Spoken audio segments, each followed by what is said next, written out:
The name Guy of Lusignan is forever linked to the fall of the Kingdom of Jerusalem and a crushing defeat at the famous Battle of Hattin. But who was Guy and how did he end up leading the Crusader army into one of their greatest defeats ever? And why did Saladin release him after he had him in his clutches? Join us today as we look at the life and deeds of Guy of Lusignan. Guy was born in Poitiers in France around 1162, belonging to the noble house of Lusignan. In the 12th century, the House of Lusignan were a prominent family in Western and Eastern Europe, holding extensive territories in France, England, and the Levant.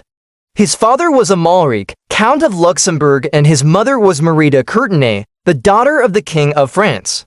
Guy's older brother, Louis, served as a royal chaplain to King Louis VII of France, while another brother, Hugh, became the abbot of Saint Victor in Paris. Through his maternal grandfather, Guy was related to the royal families of France and England. His uncle, William Longsword, was the King of England from 1154 to 1166, while another uncle, King Amalric I of Jerusalem, invited him to come over and participate in the administration of his kingdom.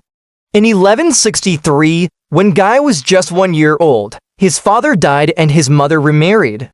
Her new husband was King Amalric I, Guy's maternal uncle and the ruler of Jerusalem. Under the terms of his stepfather's will, Guy inherited the vast majority of his father's estate, becoming one of the wealthiest nobles in the kingdom. As a child, he received a thorough education, mastering the skills necessary for a medieval gentleman, including hunting, sword fighting, and courtly manners. Unfortunately, not much else is known about his childhood or early adult life, though it appears that he spent much of his youth in France. It's possible that he received military training while in France. However, the sources don't mention any particular campaigns or battles that he may have participated in. We know that he came to the Levant sometime before 1174 because in that year he married Sibylla, the sister of King Baldwin IV of Jerusalem. The wedding took place in the city of Acre and was a significant event in the political landscape of the Kingdom of Jerusalem. The bride, Sibylla, was the daughter of King Amalric I and his wife, Agnes of Courtenay. She had a significant role in the kingdom as the sister of the reigning monarch. At the time of her marriage to Guy, Sibylla was already widowed. Her first husband was William Longsword, King of England, with whom she had two children, Henry and Isabella. This marriage had been arranged by her father and William's father, King Henry II of England, but it was unhappy and ended with William's assassination in 1166. Following the wedding, Guy and Sibylla settled in the Kingdom of Jerusalem, where Guy began to establish himself as a powerful noble. King Baldwin IV granted him the title of Count of Jaffa and Ashkelon, making him one of the most powerful nobles in the kingdom. This territory included the coastal cities of Jaffa and Ashkelon, as well as the surrounding countryside. The county was strategically important as it formed part of the maritime border between the Crusader Kingdom and the Ayyubid Sultanate of Egypt. However, this appointment created tension with another powerful noble, Raymond III, Count of Tripoli.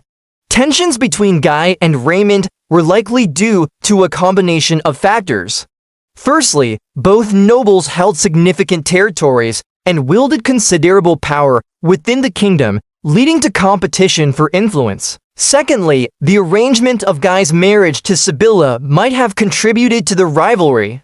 And thirdly, the absence of a clear line of succession in the kingdom may have fueled their ambition and desire for more power.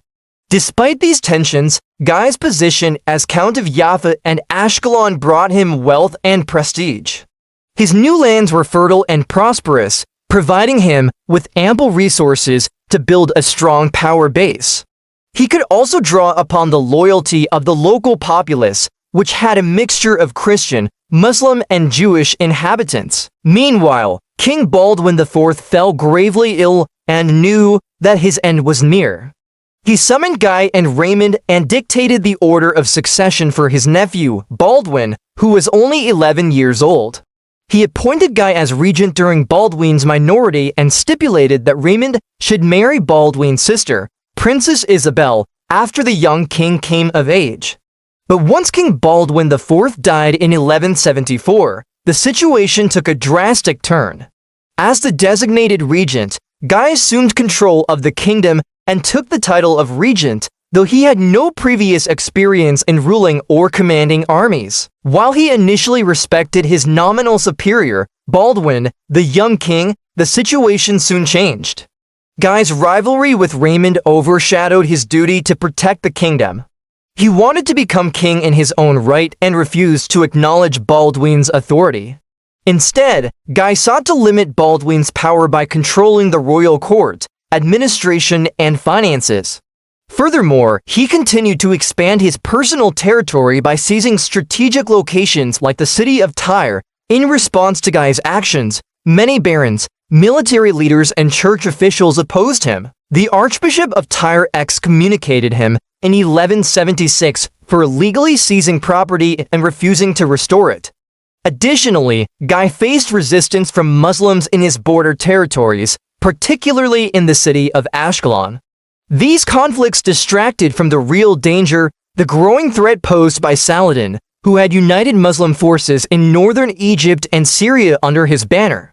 In 1176, Guy's nephew and nominal overlord, King Baldwin V, died suddenly, possibly of the plague, leaving the throne vacant. Upon hearing the news of Baldwin's death, Guy immediately declared his intention to marry his sister-in-law, Sibylla, and take the throne for himself. To achieve this goal, he sought the approval of the royal council, which consisted of church officials, barons, and other influential figures in the kingdom. Guy argued that he had the right to succeed Baldwin based on his position as regent and his marriage to Sibylla. However, his claim was contested by other members of the royal family, including Sibylla's son, Henry, who believed that he was the rightful heir to the throne. Eventually, the council voted in Guy's favor, declaring him king by marriage, and he was crowned alongside his wife in the Church of the Holy Sepulchre in Jerusalem. Now that he was king, Guy needed to secure his position. He faced challenges not only from those who opposed his rule, but also from external threats. One of the primary concerns was the possibility of invasion by the Zengid dynasty from northern Syria. However, Guy successfully negotiated an agreement with the Zengid ruler, Saladin, ensuring peace along the northern border. On the other hand, Guy's victory in securing the throne was short-lived. Barons revolted against his rule. Many of them demanded that Henry, Sibyl's eldest son with her first husband, be restored to the throne instead. These rebellions were led by nobles such as Raymond, who still resented Guy's actions as regent and saw an opportunity to challenge his authority. Moreover, the murder of an envoy by Guy further aggravated tensions with Saladin. Saladin demanded compensation and an apology, but Guy refused, leading to open warfare. As the war with Saladin intensified, Guy gathered his forces for a decisive battle. The outcome of the Battle of Hattin in 1187 would shape the future of the Kingdom of Jerusalem. Unfortunately, Guy made some fatal decisions that led to his army's defeat and his own capture. First, Guy chose to ignore warnings from his counselors to avoid a confrontation with Saladin's superior forces. Second, he allowed his knights to abandon their posts and engage in a tournament-style battle, which disrupted the ranks and weakened the Crusader defense. Finally, Guy's decision to flee on horseback rather than fight alongside his knights demoralized his troops and contributed to the overall defeat. As a result of this defeat, thousands of Crusaders, including Guy, were captured by Saladin's forces, marking a significant turning point in the Crusades. After being captured, Guy spent 2 years in captivity until Saladin finally agreed to release him in 1189. The reasons for Saladin's decision to release Guy are debated by historians. One theory suggests that Saladin wanted to use Guy as a bargaining chip to gain concessions from the European leaders. By holding Guy captive, Saladin could leverage the Crusader king to negotiate favorable terms for himself and his forces. Another explanation is that Saladin recognized the potential value of Guy's cooperation. Releasing Guy and allowing him to return to Acre may have been part of a strategy to gather intelligence or sow discord among the Crusader ranks. Indeed, Guy did attempt to regain influence in Acre, but without success. Following his release, Guy traveled to the city of Acre, hoping to rally support for a new offensive against Saladin. However, his influence had waned significantly since the Battle of Hattin. Many Crusaders viewed him as a symbol of defeat and were reluctant to follow his leadership. Despite this setback, Guy remained determined to regain his lost kingdom. When the Third Crusade, led by Richard the Lionheart, arrived in 1189, Guy joined the campaign and fought alongside the English and German forces. The Crusaders laid siege to Acre, aiming to recapture the city, which had fallen to Saladin. Although they achieved some victories, Guy was unable to reclaim his former glory. As the Third Crusade progressed, it became apparent that retaking Jerusalem was a distant prospect. Richard ultimately chose to focus on consolidating Crusader gains in the region rather than attempting a full-scale reconquest. Eventually, Richard and Saladin negotiated a treaty in 1192, which established a buffer zone between Christian and Muslim territories. This treaty left Guy's chances of regaining his kingdom slim. In the end, Richard granted him the island of Cyprus as compensation, recognizing his status as the former king of Jerusalem. Guy used this territory as a base to continue his lineage, and his descendants, the Lusignan dynasty, ruled Cyprus for centuries. Guy died in 1194, leaving behind a mixed legacy. While he is remembered for the military defeat at the Battle of Hattin, his later political successes in establishing the Kingdom of Cyprus offer a more nuanced perspective on his abilities. His life and reign serve as a reminder of the complexities and challenges faced by the Crusader states during a pivotal period in medieval history. What do you think of Guy of Lusignan? Let me know in the comments. And if you enjoyed this episode, please hit the like button and subscribe for more medieval history. Thank you all so much for watching, and I'll see you next time. The Battle of Hattin, also known as the Battle of the Horns of Hattin, was a major confrontation during the Third Crusade fought between the Crusader Kingdom of Jerusalem and the Ayyubid dynasty of Egypt and Syria led by Saladin. It took place on July 4, 1187, near the Horns of Hattin, a strategic pass in the Golan Heights between Galilee and Damascus. For the Crusaders, the battle was a catastrophic defeat that had a profound impact on the Crusader Kingdom of Jerusalem.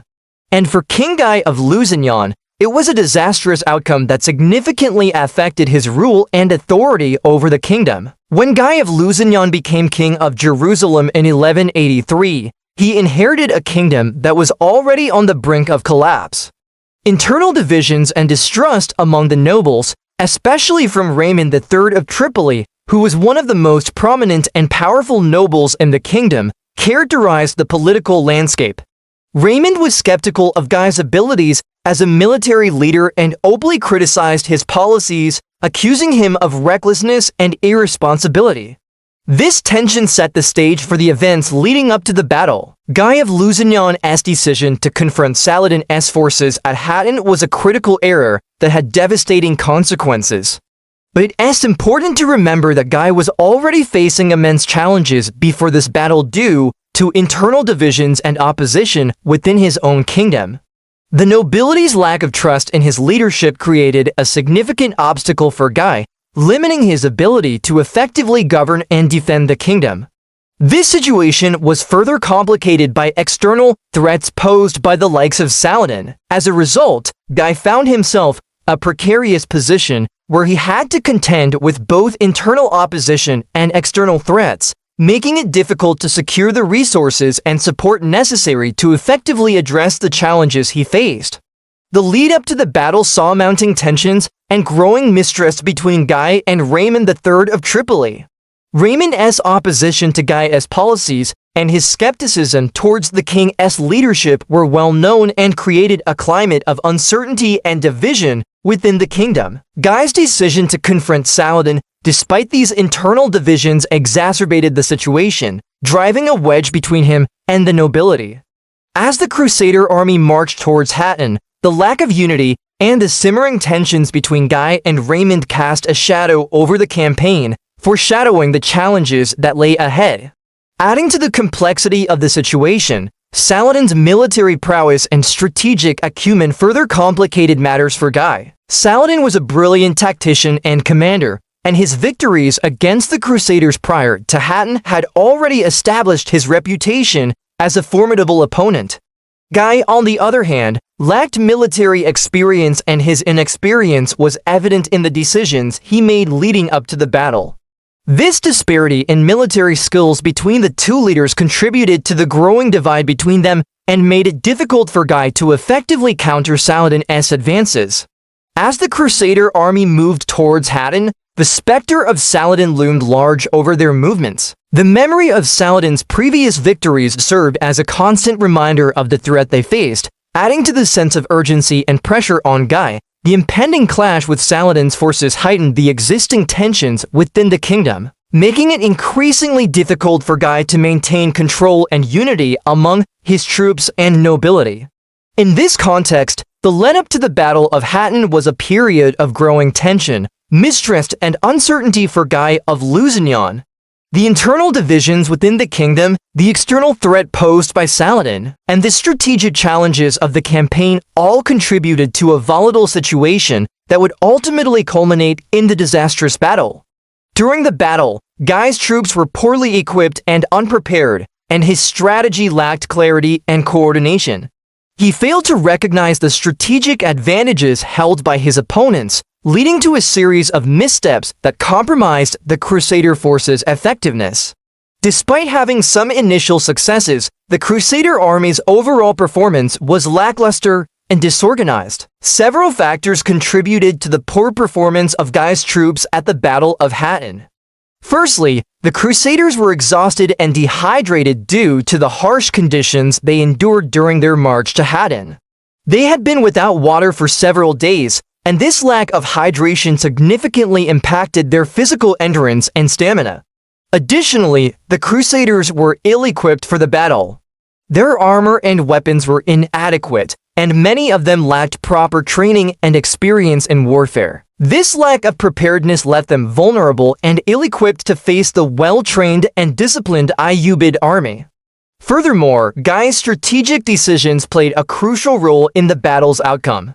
He failed to take advantage of opportunities to engage Saladin's forces more decisively and instead opted for a defensive posture that limited his army's potential.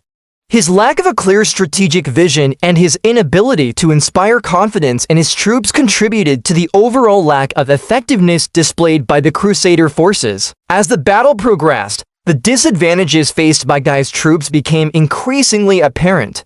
They were outmatched in terms of numbers, equipment, and strategic planning. The Crusaders' poor performance was evident in their lack of coordination, their failure to exploit enemy weaknesses, and their inability to adapt to changing circumstances on the battlefield. This lack of effectiveness ultimately contributed to the disastrous outcome of the battle. The Battle of Hattin was a decisive turning point in the history of the Crusader Kingdom of Jerusalem, marking a catastrophic defeat for both the Crusader army and King Guy of Lusignan. While the battle itself was a military disaster, its impact on Guy was particularly significant, profoundly affecting his rule, authority, and the future of the entire kingdom. Following the battle, Guy found himself in a precarious position. His army was defeated and his authority was severely undermined. The nobility, who had already been critical of his leadership, now saw him as a weak and ineffective ruler. Guy's capture by Saladin further compounded his problems. He became a bargaining chip in negotiations between the Crusaders and Saladin, and his release was contingent on the surrender of key Crusader cities, such as Acre. To secure his release, Guy was forced to make significant concessions, including agreeing to the surrender of Acre, one of the most important coastal cities in the kingdom. This surrender not only deprived the Crusader kingdom of a vital strategic asset, but also dealt a severe blow to Guy's prestige and authority. The news of the surrender spread throughout the kingdom, exacerbating the internal divisions and uncertainties that had already been simmering beneath the surface. The barons who had previously opposed Guy now saw him a symbol of weakness and questioned his ability to effectively rule the kingdom. The capture of Guy and the subsequent concessions he made eroded any remaining trust and support he had among the nobility, leaving him isolated and vulnerable. Upon his return to Jerusalem, Guy attempted to assert his authority and regain control over his kingdom. However, he faced fierce opposition from the barons who held him responsible for the disaster at Hattin. The battle had become a watershed moment, and Guy was seen as the embodiment of the kingdom's misfortunes. The barons accused him of incompetence, recklessness, and irresponsibility, and they challenged his legitimacy to rule. This period of uncertainty and instability created a climate of fear and suspicion within the kingdom.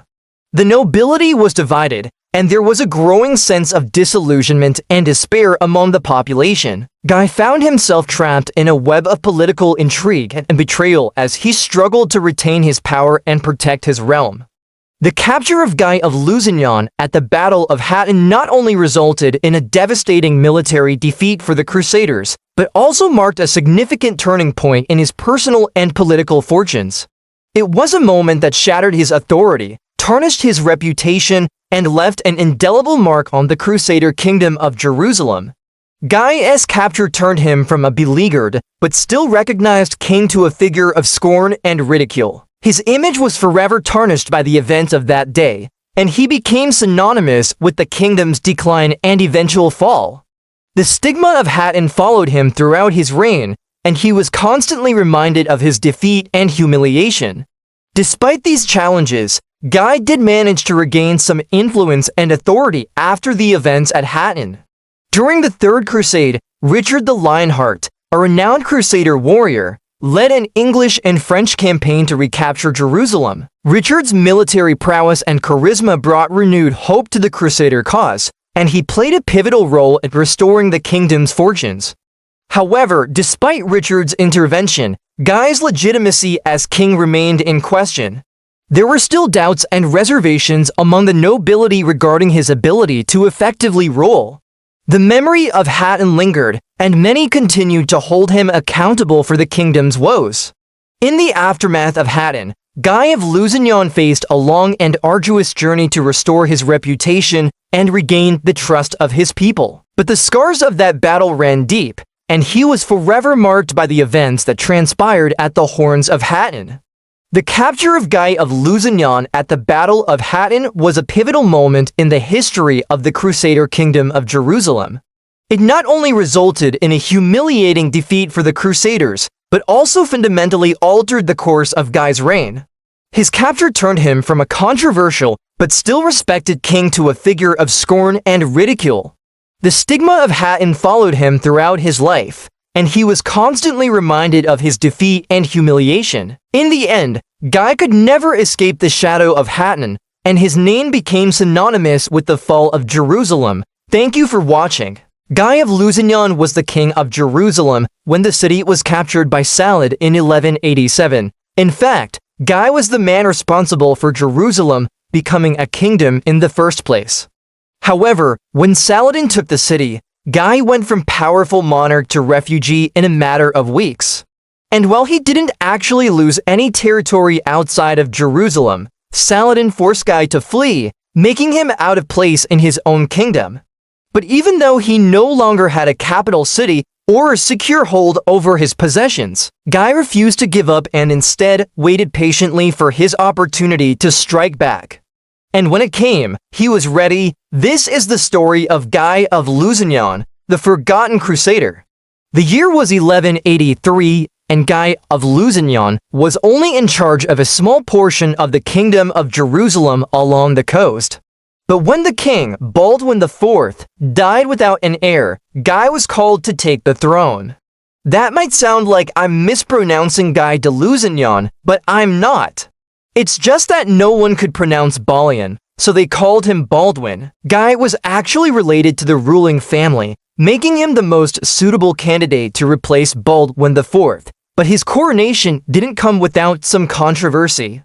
You see, Guy was already married to Sibylla, the daughter of Amalric I, the previous king of Jerusalem, making him the stepfather of Baldwin IV's young heir, also named Baldwin. But because of Guy's eagerness to ascend to the throne, he married Sibylla's mother, Isabella, shortly after Baldwin IV's death. Then Guy declared himself king, all without bothering to ask the Pope for permission to marry a woman who was still married to another man. As a result, many people considered Guy's ascension to the throne illegitimate, including the ambitious Count Conrad of Montferrat, who believed that he had a better claim to the kingdom. And so Guy spent much of his reign trying to assert his dominance over those who opposed him, including Conrad, who was allied with Nur al-Din, the leader of Zengid, who ruled over neighboring Aleppo and Damascus. For years, Guy managed to maintain control over his unruly kingdom. But in 1187, everything changed when his army suffered a catastrophic defeat at the Battle of Hattin. The battle occurred following a clash between Christian crusaders and Muslim forces over control of the region around Lake Hattin. When the fighting broke out, Guy found himself caught off guard and outnumbered. His troops were scattered, and soon he was facing an overwhelming force led by the legendary Muslim warrior, Saladin. The battle was a disaster for the Christians. Many were killed or captured, and Guy himself was taken prisoner. Guy had hoped that his status as a royal captive would earn him a more favorable treatment. But when Saladin took him to his court, he learned otherwise. Guy wasn't treated any differently than the common foot soldiers. Instead, Saladin ordered that he be placed in the same tents as his other captives, eating the same food and wearing the same clothes as them. For 24 days, Guy lived among his fellow prisoners until Saladin decided to exchange him and to other nobles for a ransom of 10,000 silver coins. After his release, Guy retreated to the coastal city of Tyre, where he hoped to regroup and continue the fight. But as it turned out, he wasn't welcome there either. The city was being defended by Conrad of Montferrat, who saw Guy as a rival for the throne of Jerusalem. Conrad had seized Tyre and was governing it independently of Guy, and he refused to let Guy and his followers enter the city. Conrad claimed that he wanted to keep Tyre free of any potential troublemakers who could compromise the city as security. But in reality, he saw Guy as a threat and was afraid that allowing him into the city would only lead to conflict. When Guy heard that England's King Richard the Lionheart and France's King Philip Augustus were preparing to lead their armies on crusade to recapture Jerusalem, he saw an opportunity to restore his fortunes.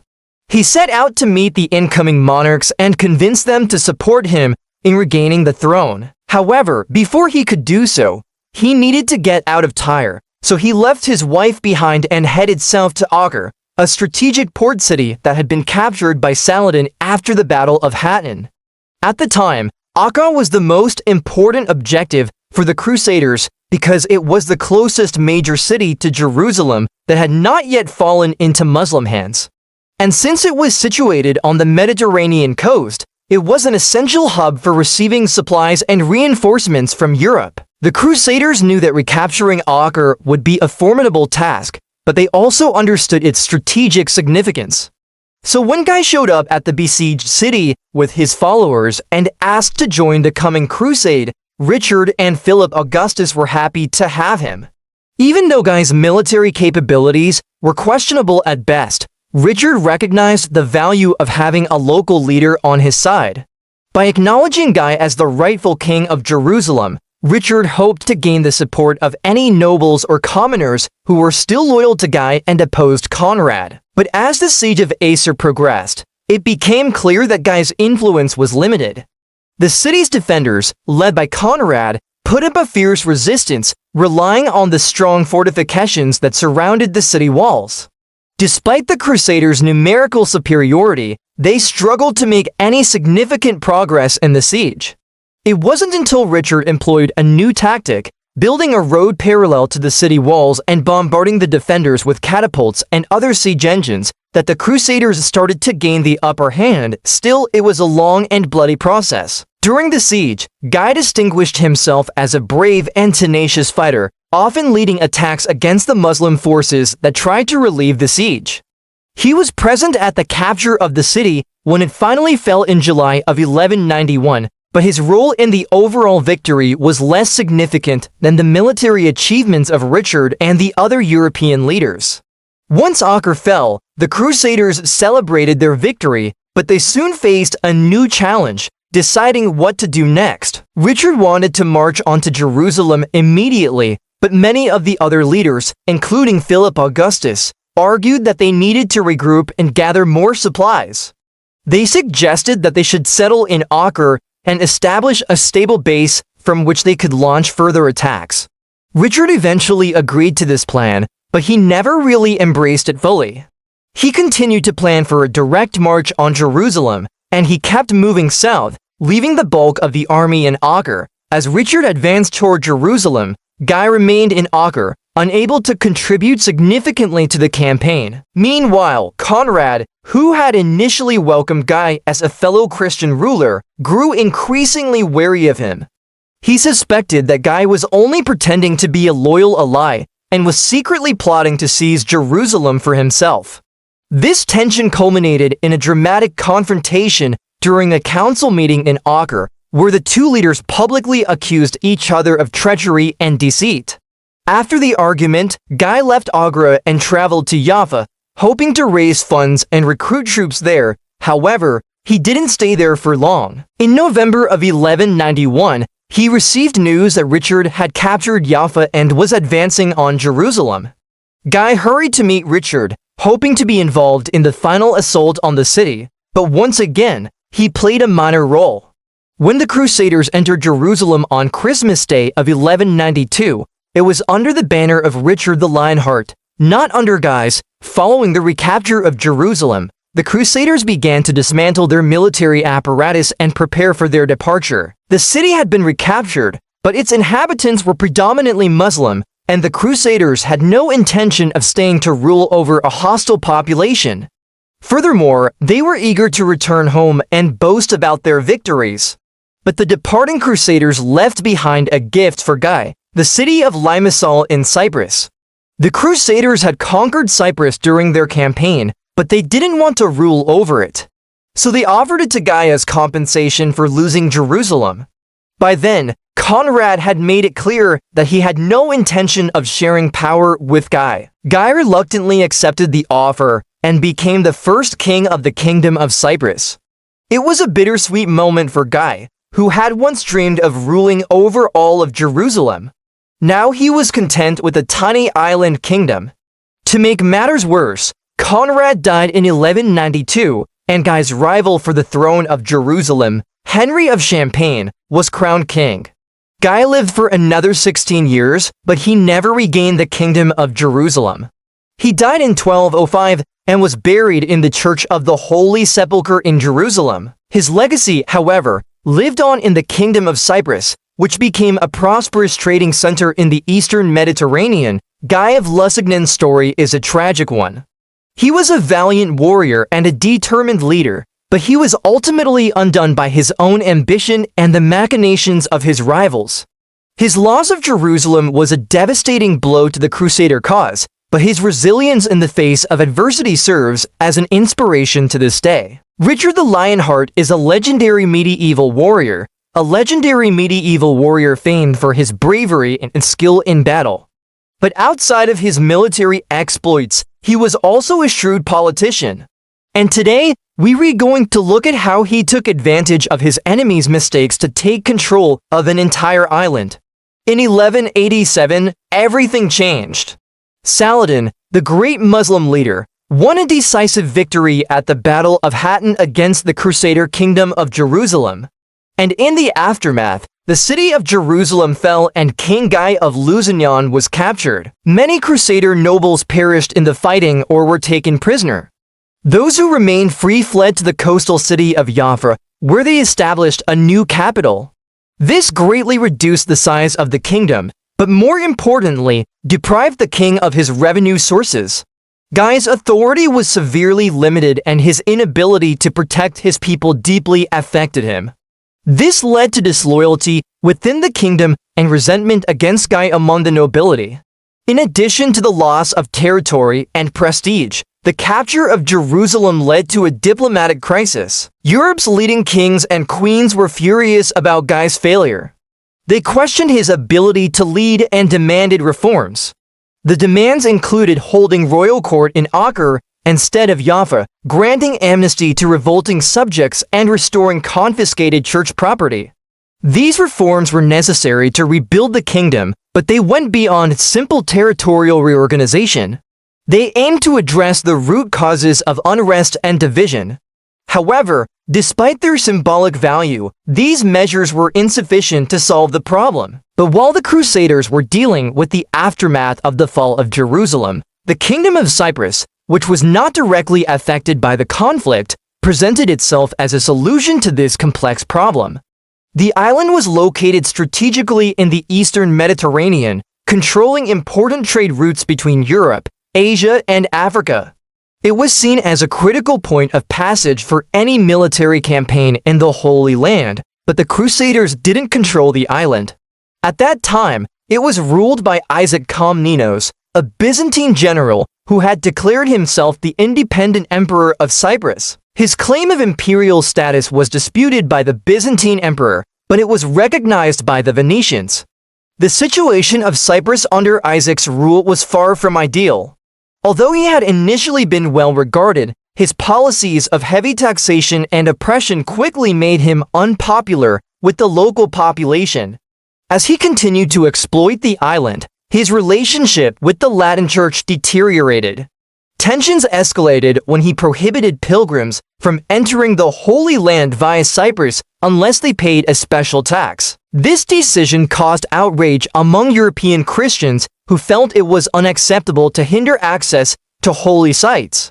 The situation grew so tense that it even reached Pope Gregory VIII, who excommunicated Isaac in 1189. In the midst of this conflict, the arrival of Richard the Lionheart changed everything. In 1191, Richard set sail from England with a fleet of more than 100 ships carrying around 10,000 soldiers.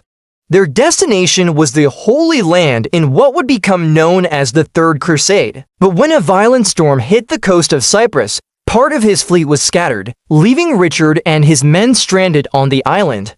To make matters worse, Isaac refused to help them, seeing it as an opportunity to gain leverage. He demanded that the English pay for their stay in Cyprus and threatened to hand over any shipwrecked Christians to the Muslims if they didn't comply. The arrogant refusal of Isaac to aid the English and his mistreatment of the Christians outraged Richard.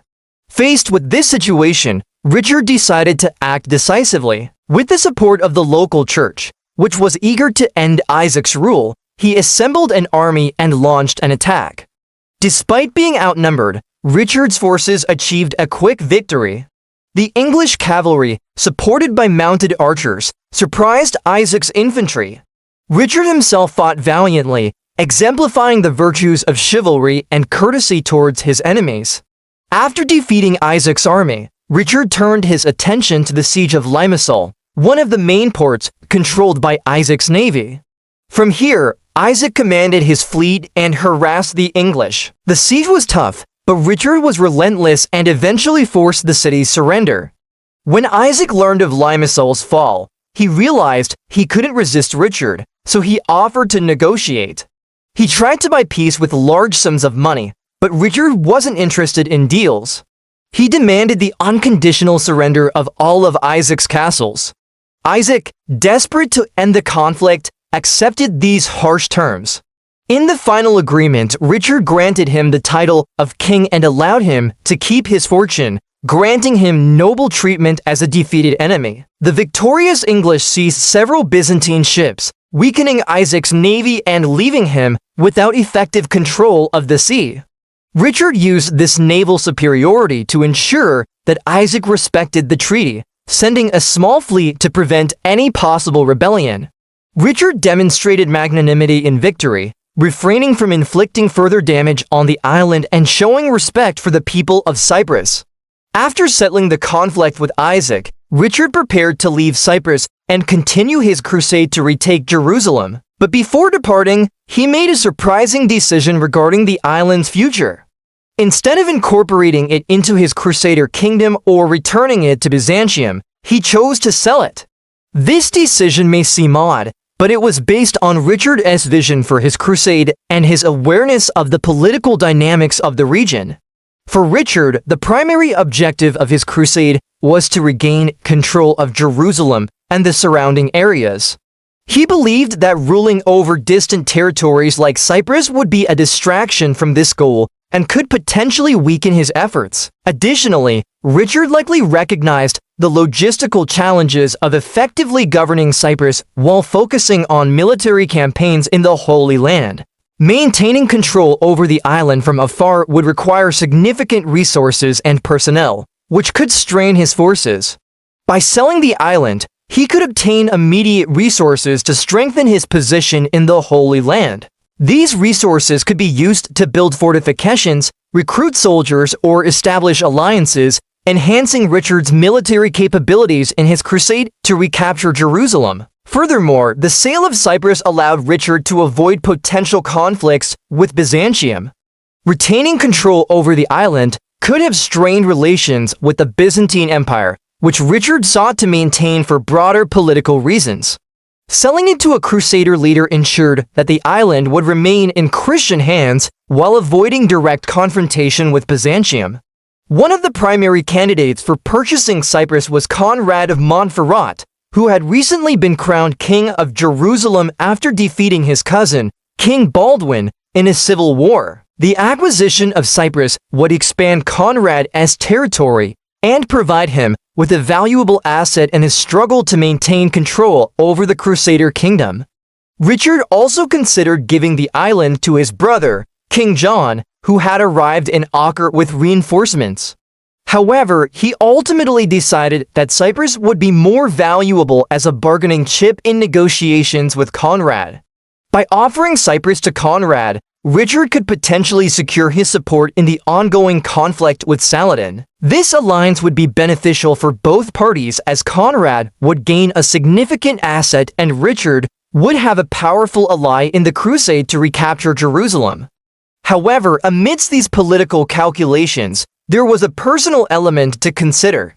King Guy of Lusignan, once the ruler of Jerusalem, had been imprisoned by Saladin since the Battle of Hattin. Richard had the opportunity to use Guy as a bargaining chip with Conrad, potentially leveraging Guy's release as part of a deal to exchange Cyprus for support in the crusade. This maneuver would allow Richard to secure Conrad as support while also addressing his own desire for justice for Guy. As the negotiations progressed, it became clear that Richard favored Guy of Lusignan as the recipient of Cyprus. In the final agreement, Conrad received only a small portion of the island, while Guy was granted full sovereignty over the rest. Richard's decision to appoint Guy as the ruler of Cyprus was motivated by a combination of factors. On one hand, Richard wanted to reward Guy for his loyalty and steadfastness in the face of adversity. Despite being dethroned and imprisoned, Guy had refused to renounce his claim to the throne of Jerusalem, demonstrating unwavering commitment.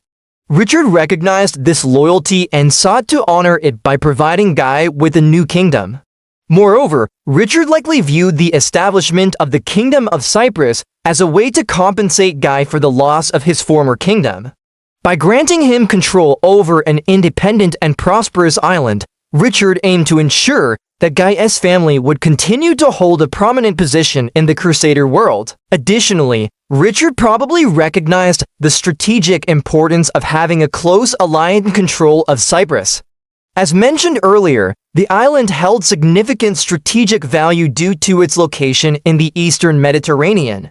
Having a loyal ally like Guy and control of Cyprus would ensure that the island remained a valuable asset for the Crusader Kingdom of Jerusalem, providing a base for military operations and trade. Ultimately, in 1192, Richard officially transferred sovereignty over Cyprus to Guy of Lusignan, thus establishing the Crusader Kingdom of Cyprus. This move marked the beginning of a new chapter in the history of both Cyprus and the Lusignan dynasty. For Guy, it meant the chance to regain his status and rule over an independent kingdom. For Richard, it was a strategic decision to strengthen his position in the Holy Land and secure ally during his crusade. The transfer of Cyprus highlights Richard's political acumen. Despite his reputation as a fierce warrior, he also demonstrated skills in diplomacy and negotiation. Recognizing the strategic value of Cyprus and the potential benefits of using it as a bargaining chip, Richard skillfully maneuvered to acquire it and then leveraged it to his advantage. And as for Cyprus, its fate was closely tied to the fortunes of the Crusader kingdoms in the region. Under the rule of the Lusignan dynasty, the island would prosper, becoming a center of medieval culture and trade. However, its future would remain uncertain as the balance of power in the eastern Mediterranean continued to shift. When two people fall in love and decide to get married, they know that they are embarking on a journey that will change their lives forever. In this case, the couple we are talking about was Guy de Lusignan and Princess Sibylla of Jerusalem. Their marriage would have consequences that would reverberate throughout the region and leave an indelible mark on history. But what did this marriage entail, and how did it affect the course of history? That's what we are going to find out today. Welcome to our channel, where we bring you the craziest and weirdest stories from human history. Some of these stories may be offensive or disturbing, and all are entirely fictional. Viewer discretion is advised. The year is 1179, and the Kingdom of Jerusalem is a powder keg waiting to explode. Political tensions are at an all-time high, and the people are desperate for a spark to ignite change. Enter King Amalric, ruler of the kingdom and father of Princess Sibylla. He has just died, and his son, Baldwin IV, also known as the Leper King, has taken the throne. There is only one problem, however. Baldwin IV suffers from leprosy, a chronic bacterial infection that can cause the disintegration of the skin and underlying tissues. While he is a valiant and capable leader, his illness makes it clear that his time at the throne will be limited, and the question of succession becomes a pressing issue. Sibylla, Amalric's eldest daughter and Baldwin's younger sister, is the rightful heir to the throne. But she is already married to William of Montferrat, a member of a powerful Italian dynasty. And to make matters even more complicated, Sibylla and William have a young son named Baldwin V, adding another layer of complexity to the succession issue. With the kingdom on edge and the future of the monarchy uncertain, all eyes turn to Sibylla and her husband as the potential key to stability. But they have other plans. Enter Guy de Lusignan, a charismatic knight from the French province of Poitou. He is a member of a lesser-known dynasty with ambitions that far exceed their current status. He has come to Jerusalem seeking to marry Sibylla and secure his own claim to the throne. For Sibylla, the idea of marrying someone outside of her own family is scandalous and shocking. But as the kingdom grapples with the question of succession, she begins to see Guy in a new light. He represents a chance to break free from the constraints of tradition and forge a new path for herself and her family. And so, despite the shockwaves it will send through the kingdom, Sibylla decides to go ahead with the marriage. The news of Sibylla's impending marriage to Guy spreads like wildfire through the kingdom. People are outraged and the political elite are divided. Many believe that Guy is only interested in Sibylla for her bloodline and her potential claim to the throne, while others see him as a threat to the balance of power in the kingdom. Sibylla's brother, Baldwin IV, is furious, and he makes his feelings clear. He does not want his sister to marry Guy, and he will do whatever it takes to stop the wedding. But Sibylla is determined to go ahead with the marriage, and she won't be deterred by her brother's opposition. As the kingdom descends into chaos, Sibylla and Guy find themselves at the center of a maelstrom of political intrigue and betrayal. They are determined to make the marriage work, but the odds are stacked against them.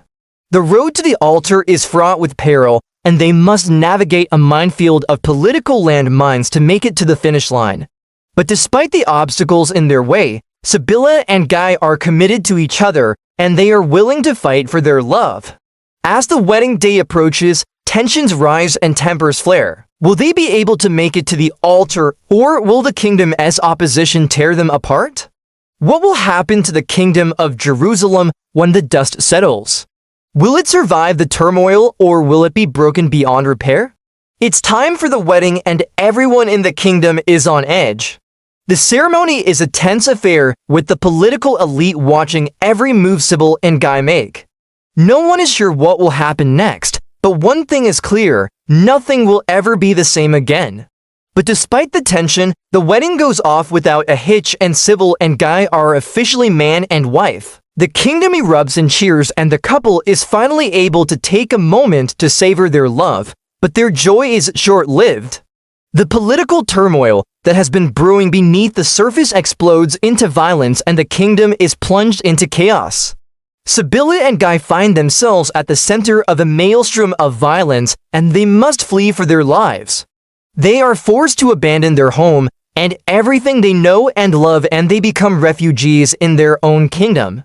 The once happy couple is now on the run for their lives, trying to stay one step ahead of their pursuers. The kingdom is in shambles and it seems like there is no hope for peace. But Sibylla and Guy are determined to stay together and they won't give up in the face of adversity. They continue to fight for their love and for the future of their family. And along the way, they win the support of some key allies who help them to rebuild their lives. As the fighting continues, the stakes grow higher and the body count rises. The kingdom is being torn apart by the conflict and it seems like there is no way out of the mess. Suddenly, Baldwin IV falls ill and dies. This leaves the throne vacant and the succession crisis deepens. Sibylla feels that it is her moment to seize the throne and she declares herself queen. She and Guy are finally able to return to Jerusalem and they are met with both support and opposition. But Sibylla is not afraid to assert her authority and she is determined to rule with Guy by her side. Guy and Sibylla's ascension to the throne is a controversial one and many of the kingdom's nobles are unhappy with their rule. They believe that Guy is an outsider and that he is not fit to be king. But Guy is not one to back down from a challenge and he proves himself to be a capable and decisive leader. He and Sibylla work together to stabilize the kingdom and to set it on a path to recovery. They face opposition from all sides, but they are able to hold on to the throne and to secure their legacy. However, Guy's ambition knows no bounds and he soon sets his sights on expanding the kingdom's borders. He leads a military campaign against the Muslim forces in the region, but he is defeated in a humiliating rout. This defeat weakens the kingdom even further and makes it vulnerable to attack. The kingdom is on the brink of collapse and it seems like there is no hope for salvation, but Sibylla and Guy refuse to give up. They rally the people of Jerusalem and they prepare to make a stand against the invading forces. But despite their best efforts, the Muslim army is too strong and they are forced to flee once again. The once proud king and queen are now fugitives on the run, trying to save their lives. But there is nowhere left to hide and the noose is tightening around their necks. Guy and Sibylla are captured and taken to the fortress of Hisan Kaifa. They are held hostage by the Muslim leader, Saladin, who gives them an ultimatum. If they surrender the kingdom, they will be allowed to keep their lives. But Guy refuses to surrender and he is executed in cold blood. With her husband dead and her kingdom lost, Sibylla has nothing left to live for. She surrenders to Saladin and she is allowed to live out the remainder of her days in luxury. She spends her final years in a palace in Damascus, far from the kingdom she once ruled. As the kingdom of Jerusalem falls into Muslim hands, Sibylla and Guy's dream of a Christian state in the Holy Land is shattered. In the end, Sibylla's marriage to Guy de Lusignan proved to be a disastrous decision that had far-reaching consequences for the kingdom of Jerusalem. The union of the two lovers led to political turmoil, instability, and ultimately the destruction of the kingdom. Sibylla's choice to marry Guy rather than staying with her husband or choosing a more suitable suitor caused a rift in the kingdom that never healed. The controversial knight's ambition and disregard for tradition alienated many of the kingdom's nobles, and his military defeats weakened Jerusalem's position in the region. Although Sibylla and Guy's love for each other was undeniable, it was doomed from the start by the political and social pressures that surrounded them. Their story serves as a cautionary tale of the dangers of unchecked ambition and the importance of considering the greater good over personal happiness. Thanks for watching. Let us know in the comments if you think that Sibylla and Guy could have done anything differently to change the outcome of their story. And don't forget to subscribe for more videos. Disputes over the throne were nothing new in the Crusader Kingdom of Jerusalem. But following the disaster of the Battle of Hattin in 1187, when the Crusaders lost Jerusalem and most of their kingdom, there was a very real danger that this dispute could tear what remained of the kingdom apart. As if that wasn't bad enough, it didn't help that the two men who felt they had the strongest claims to the throne were at each other's throats. One was Guy of Lusignan, a relatively obscure noble who had fought at the battle and barely managed to escape with his life. The other was Conrad of Montferrat, a veteran of many a crusade who was busy at that very moment defending the last major Crusader stronghold, resisting the Muslim advance. Welcome to my channel. Today, we're going to find out how the Crusaders elected their kings. But Guy was not done yet. After leaving the coast, he headed inland to meet with the Countess of Tripoli, hoping she would support him. This lady was none other than Sibylla, his wife and the eldest daughter of Amalric I, the previous king of Jerusalem. While he was with her, news arrived from Tyre, which was under siege by Saladin. Saladin had laid siege to the city in March 1188, but his attempts to capture it had so far been unsuccessful thanks to the superb defensive skills of the man whom we mentioned at the start of the video, Conrad of Montferrat. Conrad had come to Tyre 3 years earlier to relieve the city of its Frankish ruler, but soon found himself defending it instead. Now the siege was in its 4th month and Conrad was having trouble keeping up morale among the garrison, especially since he hadn't been crowned king and everyone was getting a bit tired of waiting. Upon hearing about Saladin's siege, Sibylla's father, Amalric I, had declared Conrad king in his stead and sent word to the Patriarch of Jerusalem to crown him as soon as possible.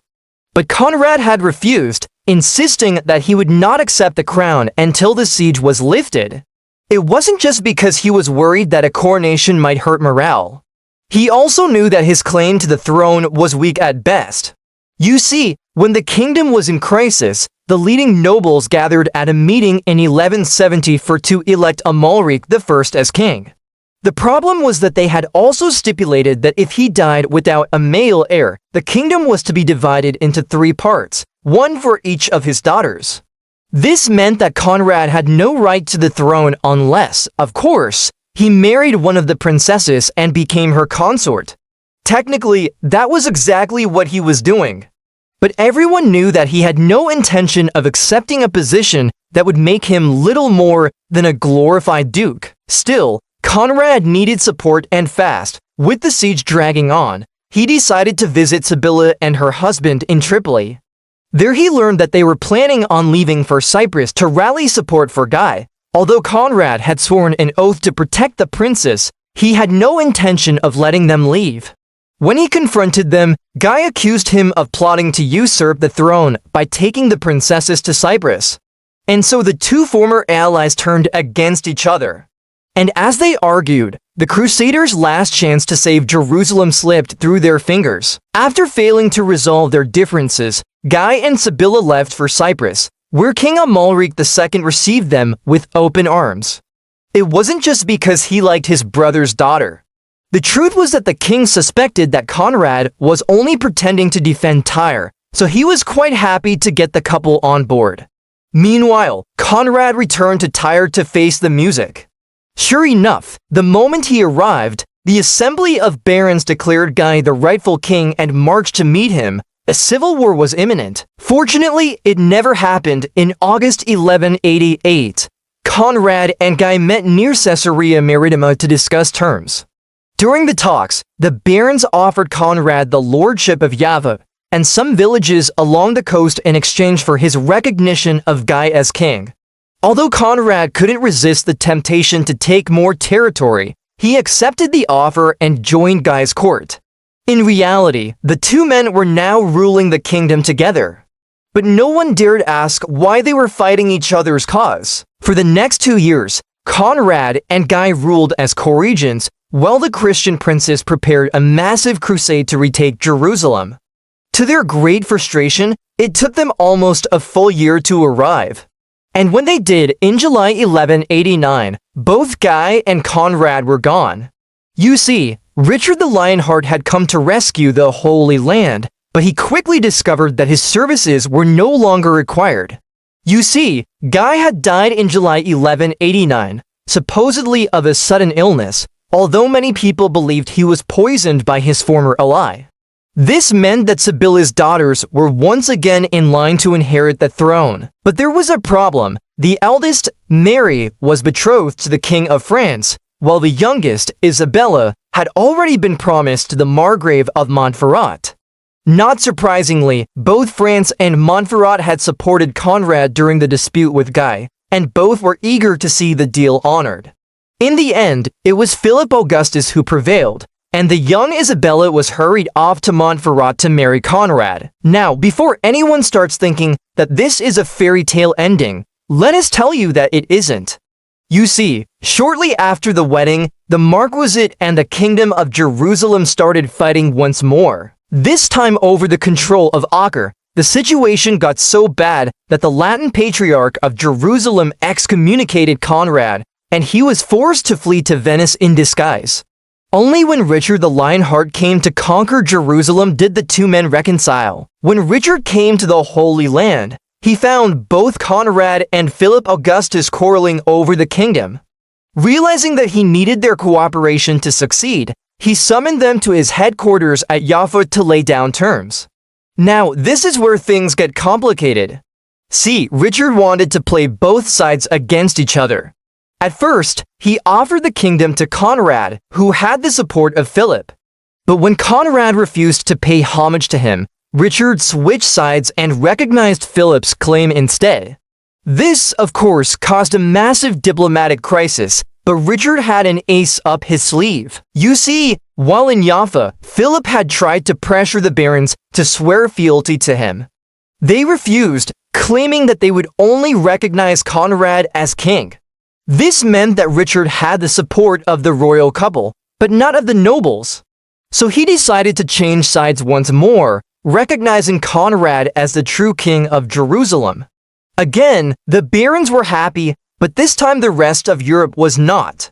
Both France and England had sent armies to conquer Jerusalem, but neither had any intention of recognizing the other's candidate.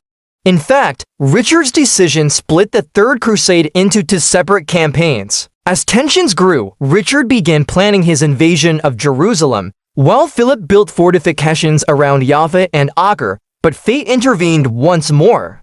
Just as the campaign picked up steam, Conrad was assassinated by a member of the assassins on November 4, 1192. Now, we don't want to spoil the rest of the story for you, so we suggest you watch our next episode to find out how Richard reacted to Conrad's death and why he eventually gave up on conquering Jerusalem. Thank you for watching.